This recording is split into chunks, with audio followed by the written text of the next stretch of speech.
Bonjour et bienvenue une nouvelle fois sur l'espace dédié au site mécaniqueuniverselle.net, le site qui essaie de démontrer que l'humanité, dans sa totalité, a un sens, une orientation, une destinée.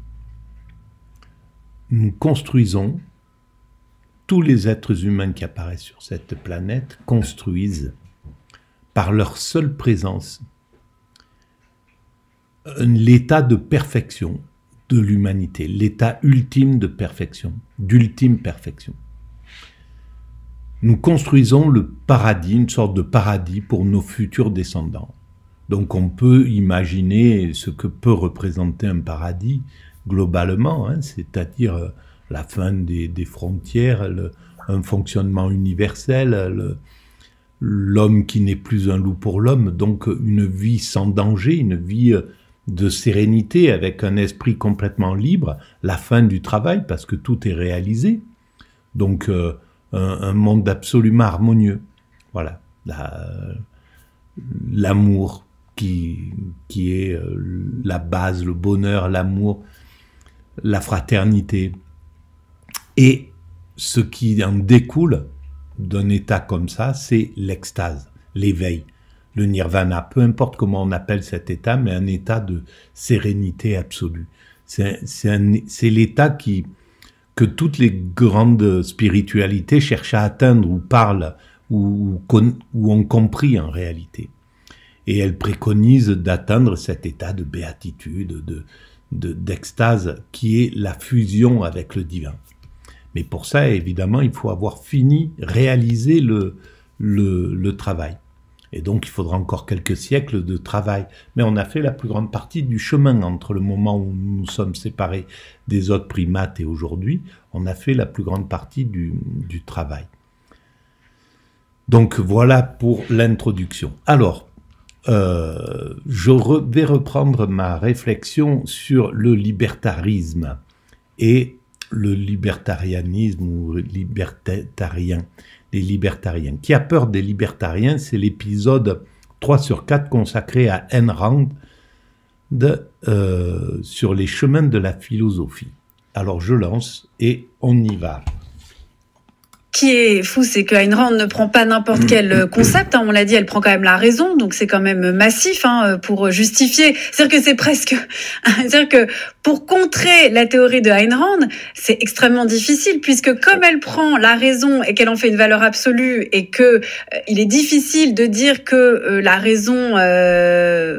raisonne mal.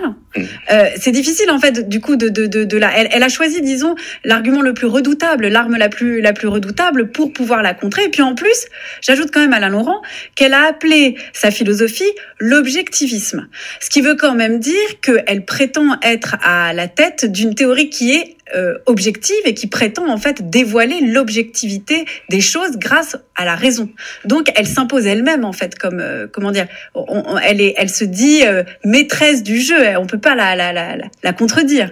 Et pourtant, parce qu'en fait cette raison, elle est partielle chez Ayn Rand. Elle ne peut pas, elle ne réfléchit pas, à mon sens, assez sur les conséquences de cet égoïsme qu'elle préconise, du fait de ne s'occuper de personne, de chacun pour soi en somme, cet état-là, tout en préconisant de laisser libre cours à la créativité humaine, à l'ambition humaine, aux qualités de l'être humain.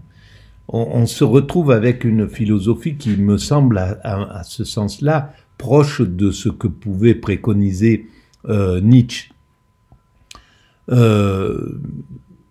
Mais peut-être c'est un peu plus fouillé chez Nietzsche, à mon sens, parce que la finalité, elle est d'atteindre l'enfant en soi, d'atteindre la joie, d'atteindre la légèreté, d'atteindre quelque chose qui est autre que le capitalisme et que le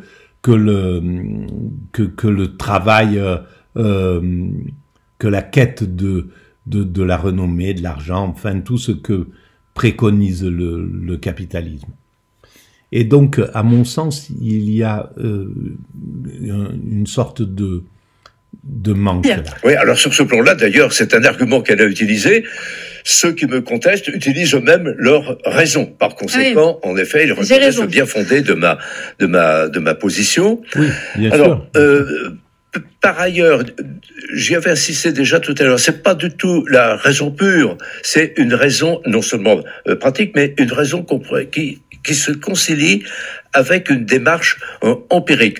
Ça, tout tourne autour de la reconnaissance de la réalité. C'est ça dont tout doit procéder et sans lequel rien n'est possible. Alors, c'est là où aussi encore il y a une chose qui me paraît essentielle, c'est que la réalité, elle doit être contestée par l'humanité pour progresser. C'est-à-dire que la réalité, à l'origine, c'est le combat, c'est la vie des primates, comme nous étions à l'origine. Voilà, un dominant, des prétendants, un système qui est organisé comme ça et qui ne peut pas évoluer parce que justement, il n'y a pas de projection vers plus loin, vers autre chose. Et donc, si on reste sur la réalité, effectivement, la réalité, elle nous donne l'idée que, ben oui, il y a de l'injustice, il y a des riches, des pauvres, il y a des gens qui abusent de leurs congénères, etc. Ça, c'est la réalité. Il y a la guerre, il y a la violence, il y a l'expansionnisme, il y a toutes ces choses-là. C'est la réalité.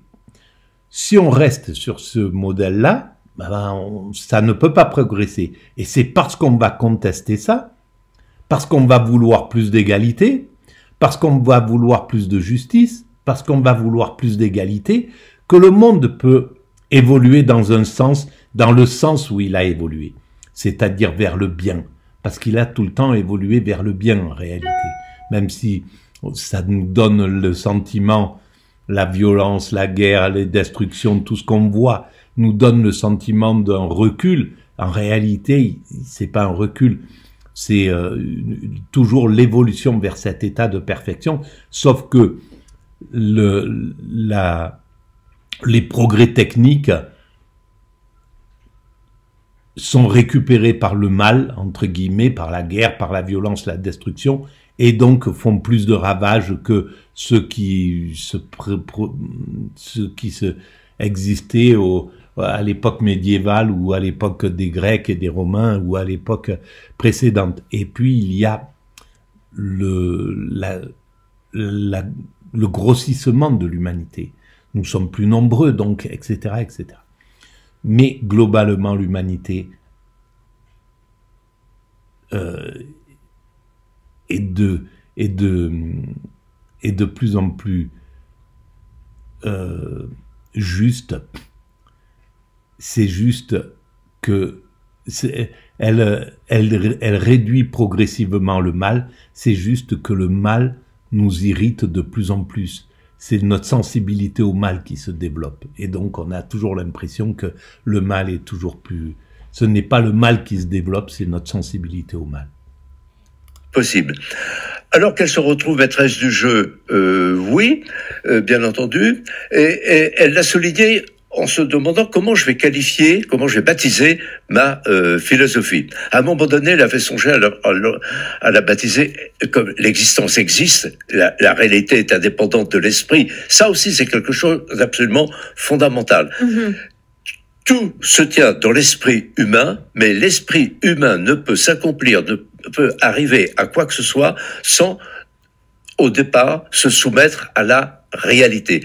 La réalité existe et elle est indépendante de l'esprit qui doit la reconnaître. Voilà le point de départ de D'accord. Si on reconnaît la réalité pour ce qu'elle est et qu'on accepte qu'elle est indépendante de notre esprit, que l'esprit donc doit entreprendre de la connaître, à ce moment-là, en effet, on a une démarche objectiviste. On reconnaît objectivement quelque chose et par suite on comprend que l'une des choses que Ayn Rand combat avec le plus de vigueur, c'est ce qu'elle appelle également le subjectivisme. Le subjectivisme, c'est le fait que l'esprit humain se clôt sur lui-même et est emporté par les pulsions, les caprices, les émotions, etc. Mais enfin, quand même, en misant sur l'individu et sa raison, même raison pratique, même raison empirique, elle prend quand même le risque que l'individu pense mal. On peut mal raisonner, on peut mal agir, on peut mal... Si vous me dites que, selon Ayn Rand, il y a la réalité et de l'autre l'individu, et que l'individu ne peut pas, son esprit ne peut pas vivre indépendamment, en fait, sans exploiter cette réalité-là, mais s'il l'exploite mal, s'il pense que le bleu c'est du vert, que le petit c'est du grand, bon ça c'est un problème de sémantique à la limite, mais même autre chose, en fait, s'il croit les fake news, tout un genre de choses. À ce moment-là, ça veut dire qu'il n'utilise pas véritablement sa raison. Ça veut dire que sa raison a été subvertie par des émotions, par des caprices, etc. C'est pourquoi que la raison puisse s'égarer, en effet, elle en convient elle-même. Et tout son travail sur la conceptualisation, sur la logique, sur le principe de contradiction, a pour but de préserver la raison de ses propres possibles égarements. Ça rappelle d'ailleurs ce qu'on appelait à l'âge classique la droite raison. Ça m'a toujours intéressé d'ailleurs que les philosophes classiques disent il n'y a pas que la raison, mais il faut compter surtout avec la droite raison. Si la droite raison, ça veut dire en effet qu'elle peut être ce que j'appelais subvertie par quelque chose. Donc à ce moment-là, on tombe dans des philosophats, dans des systèmes qui s'égarent au dehors de la réalité, ce qu'elle appelle le mysticisme. Et c'est là où signalons que chaque système politique tire son origine. C'est hyper matérialiste, en somme. Et c'est... voilà, ça fait pas de place à toutes les valeurs que le mysticisme apporte à l'humanité et a apporté. La raison par elle-même ne peut pas conduire au bonheur. La raison par elle-même ne peut pas conduire même au progrès social, au progrès humain, au progrès au progrès humaniste, en somme. Tire son origine de et est fondée sur une théorie éthique, et que l'éthique objectiviste est le fondement moral de ce système politico-économique qui, aujourd'hui, est en train d'être détruit partout à travers le monde, faute d'une validation et d'une défense philosophique et morale.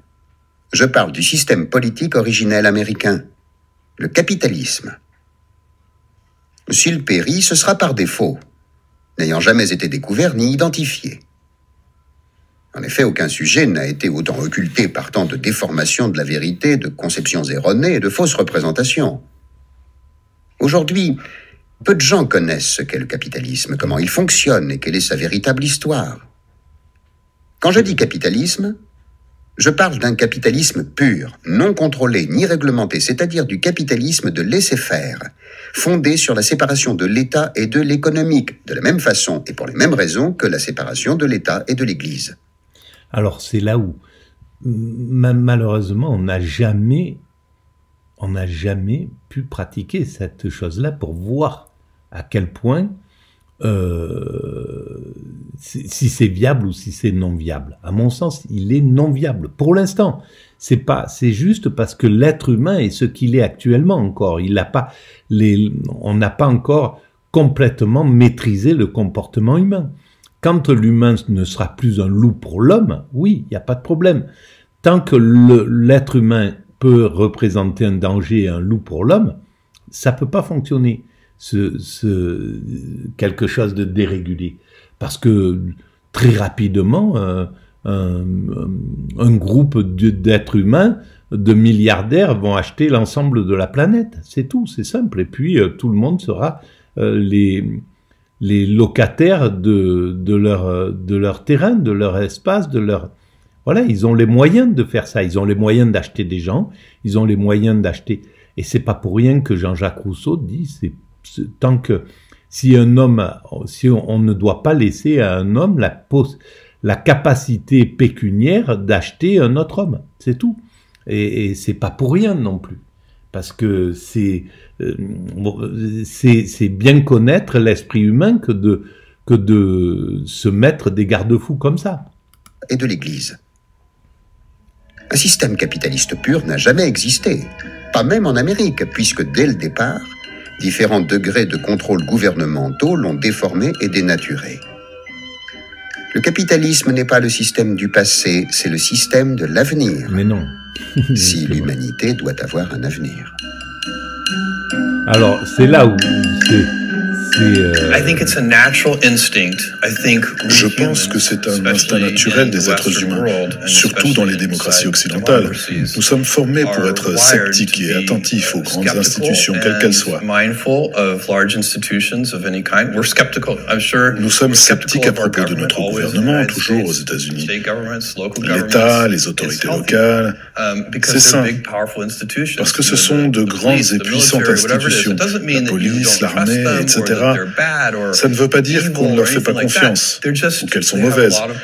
C'est juste qu'elles ont beaucoup de pouvoir et de contrôle. Alors on veut les inspecter. Et je pense que si on se penche sur les grandes compagnies de la tech, elles sont devenues assez importantes pour être scrutées. Amazon est devenue une grande entreprise et je m'attends à ce qu'on soit examiné. On doit être scruté. Je pense que toutes les grandes institutions devraient l'être. C'est raisonnable. C'était la voix de Jeff Bezos, donc le PDG d'Amazon. C'est là où on voit que même les milliardaires la réclament un contrôle, parce qu'ils savent très bien qu'ils ne peuvent pas eux-mêmes se contrôler. C'est impossible. Si on me donne tous les pouvoirs d'un village et sans contrôle, rares vont être ceux qui vont pouvoir gérer ça correctement. Le contrôle, il est nécessaire parce que justement l'humain est ce qu'il est, et c'est ce que oublie peut-être Ayn Rand. Elle oublie que l'humain sans contrôle, ça peut pas fonctionner. Ou alors on revient aux lois de la jungle, et bon, à l'époque des primates naturels, lorsque nous étions des primates naturels, quand un dominant exagérait, il y a un groupe de dominants de prétendants qui vont le châtier. Il y a une sorte de morale instinctive qui est là, mais maintenant que nous disposons des armes, de tout un tas de choses, c'est impossible, quoi. Voilà, ça serait un combat permanent devant les abus.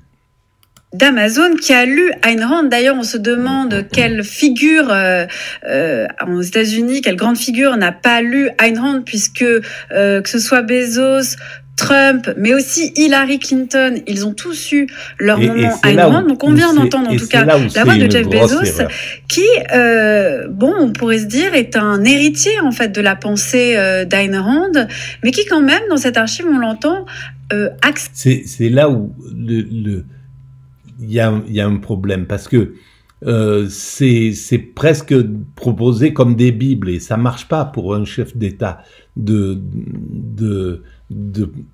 d'avoir comme idéologie des choses qui sont passées comme ça, qui ne peuvent plus.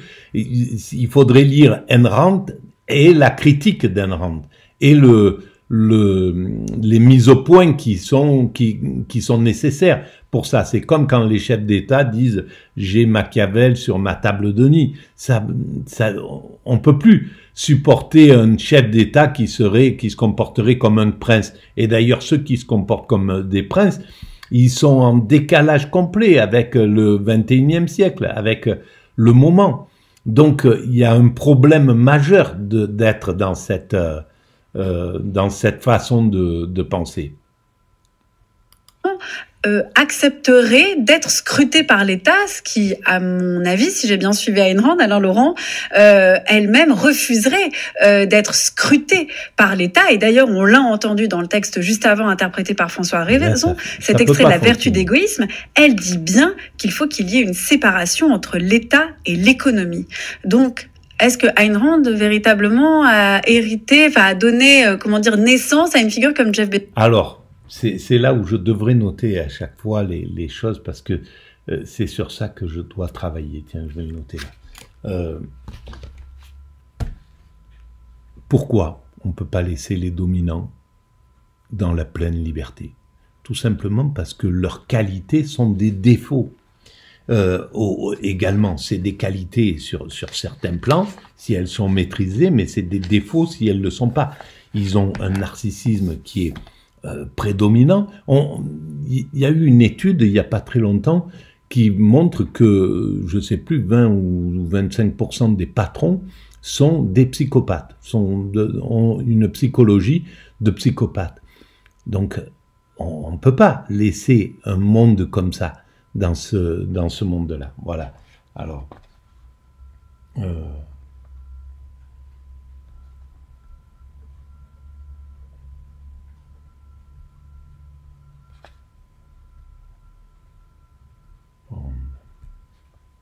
voilà, comme ça j'essaierai, parce que je suis en train d'écrire quelque chose là-dessus. Donc voilà, c'est tout simple, c'est que ça peut pas fonctionner aussi pour ça, parce que les qualités qui font qu'un patron peut, qu'un chef d'État peut devenir chef d'État, qu'un patron peut monter des multinationales, gérer tout un tas de trucs, et c'est valable pour le petit voyou qui monte un business inouï et qui devient millionnaire ou milliardaire avec la drogue qu'il trouve toutes les filières pour réussir. Voilà, il y a des pathologies qui sont inhérentes à ça. Et ça, on peut pas les laisser en liberté. Une figure comme Jeff Bezos. Alors, sur ce plan-là, oui, il est loin d'être le seul. D'autres grands entrepreneurs américains, même Elon Musk a été un lecteur d'Ayn Rand, Peter Thiel, tout. Donc, on ne les compte plus sur ce genre-là. Parce qu'ils ont été séduits par quelque chose dont on n'a pas encore parlé jusqu'alors, c'est la dimension prométhéenne d'Ayn Rand. C'est-à-dire le fait que l'humanité est appelée à de grandes réalisations, que ce sont en effet des esprits indépendants, vigoureux, créatifs, qui peuvent en effet entraîner l'humanité. Ça.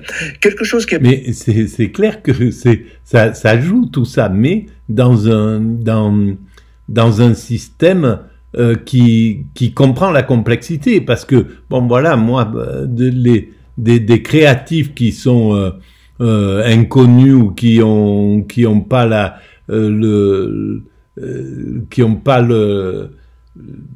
narcissisme de Jeff Bezos ou de Elon Musk ou de Zuckerberg ou autre. Il y en a. Donc, la créativité, elle est à tous les niveaux. C'est pas, le problème de cette vision-là, c'est qu'elle a tendance à fabriquer une élite qui va se croire supérieure, qui va s'imaginer supérieure, alors que c'est totalement faux. Ils sont juste un rouage de la grande machine qui va vers prométhéenne, oui, qui va vers sa perfection, mais avec une perfection qui n'a rien à voir avec la technique, la technologie. On va pas atteindre, l'humanité va pas atteindre sa perfection pour que chacun ait une Rolex au poignet, roule en voiture de sport et aille en boîte de nuit le week-end. Non, c'est autre chose qui est espéré par l'humanité en sourdine, en dessous. C'est d'autres valeurs qui sont là. Et donc, c'est dominant. On peut pas les laisser. Quelque chose qui est frappant d'ailleurs et qui permettra de mieux comprendre ce qu'elle appelle capitalisme à l'époque. Oui. C'est dans ces deux grands romans, ceux qui ont été donc lus à des dizaines de millions d'exemplaires, pas seulement aux États-Unis, mais sur toute la planète. Ces héros ne sont pas des capitalistes au sens commun du terme. Ce ne sont pas des banquiers. Par exemple, le héros de La Source Vive, c'est un architecte.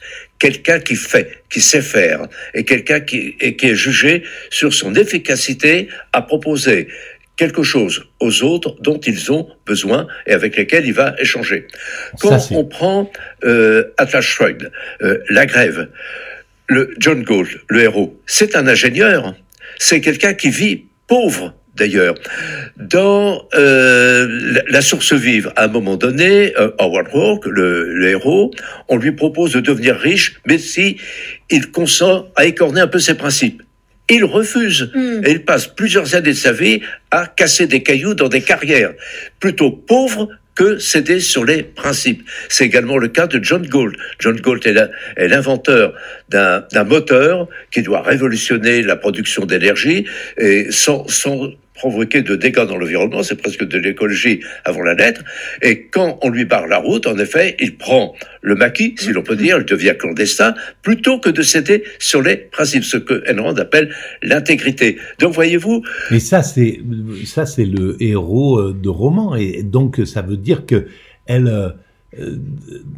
en théorie, elle a certainement raison sur beaucoup de principes dans sa philosophie, justement, de préconiser l'égoïsme et ce type de comportement humain. Mais sauf que dans la pratique, ça marche pas. Ces gens qui refusent toute compromission pour leurs principes, ils existent, mais ils sont pas la majorité, forcément. Donc on n'est pas, on n'a pas le monde n'est pas assez harmonieux pour ça, à mon sens. Le capitalisme, dans la perspective d'Ayn Rand, c'est quelque chose qui repose sur ce que j'appelais tout à l'heure la coopération ou l'échange volontaire entre individus productifs. Et cela, l'État n'a pas à s'y mêler de la même manière qu'entre un commerçant et ses clients, etc. Ce qui peut poser problème, c'est qu'en effet, elle écrit ça dans un contexte qui est favorable au développement de la libre entreprise, etc. Alors, c'est vrai que si imaginons un monde comme ça, où on laisse vraiment l'échange entre le capitaliste, entre celui qui a l'usine et puis les gens qui viennent qui viennent lui proposer son travail, etc. Donc il y a plus l'État. Chacun vit comme il veut, donc il n'y a plus de défense, mais il n'y a plus d'obligation par l'État. L'État ne défend plus les ouvriers, il n'y a pas de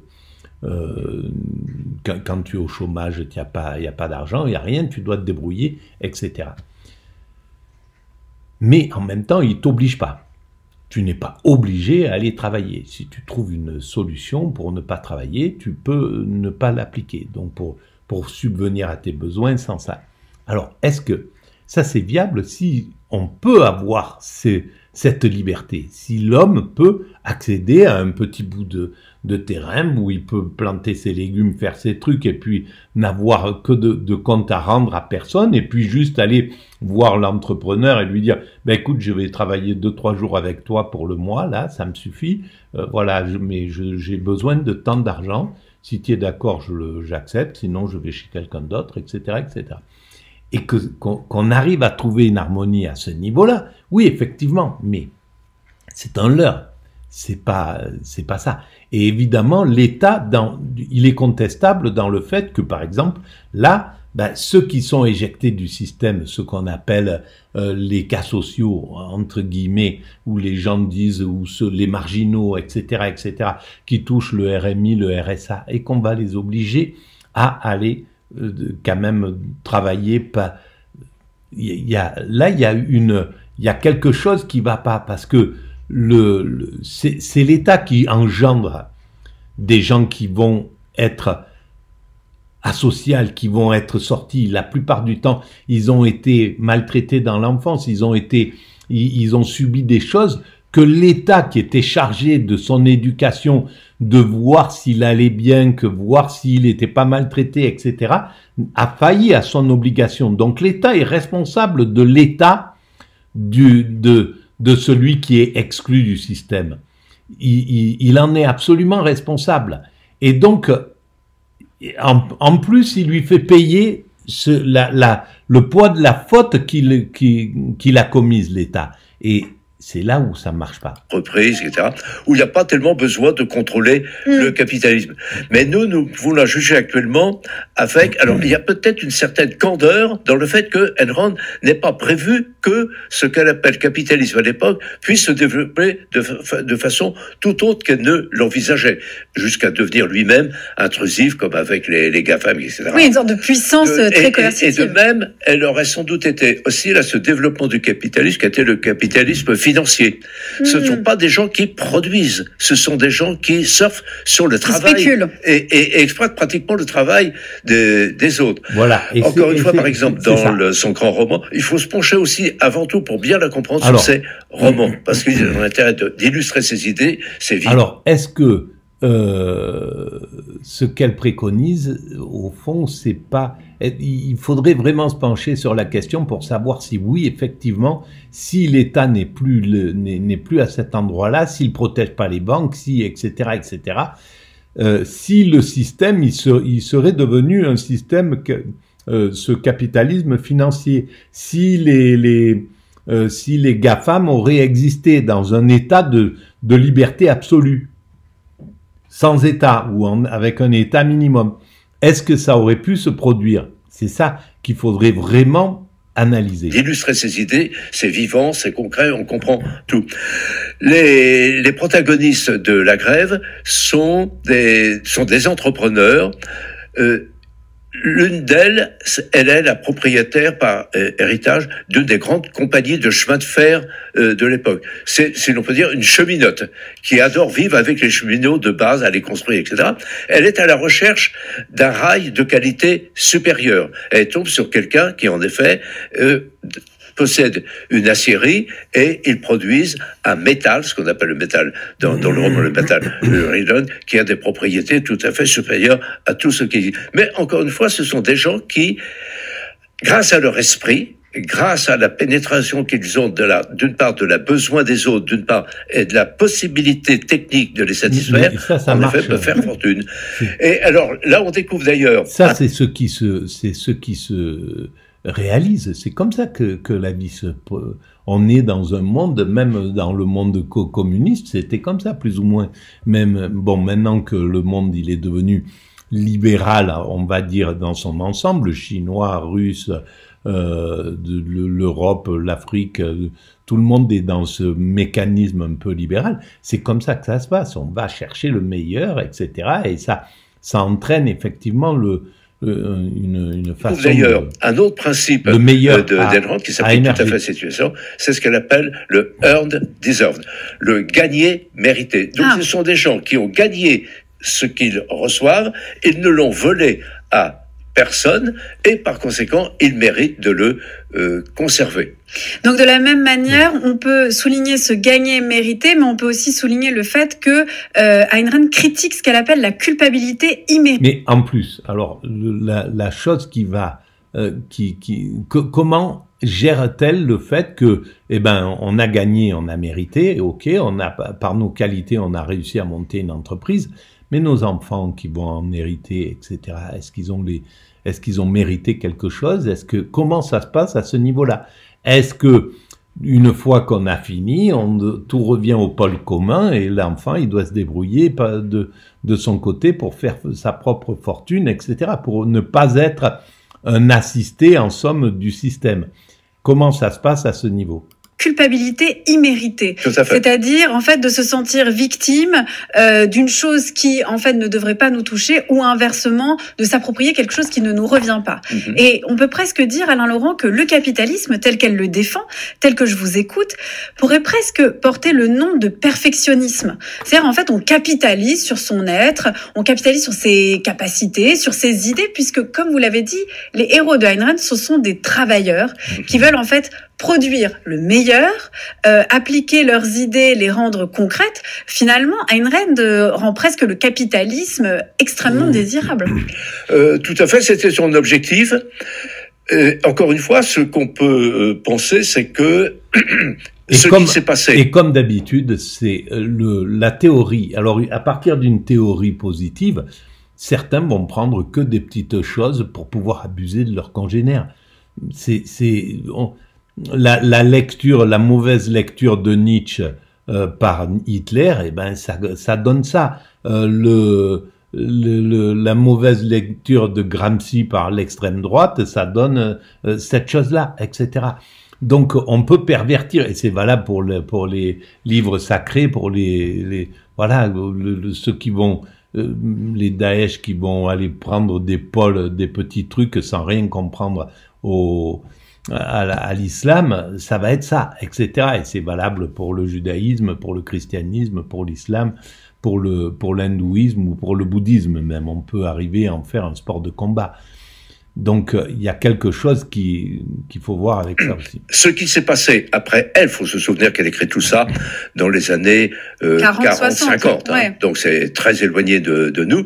Donc, le capitalisme, peut-être mu par quelque chose qu'elle critique par ailleurs, c'était la volonté de puissance sur les autres.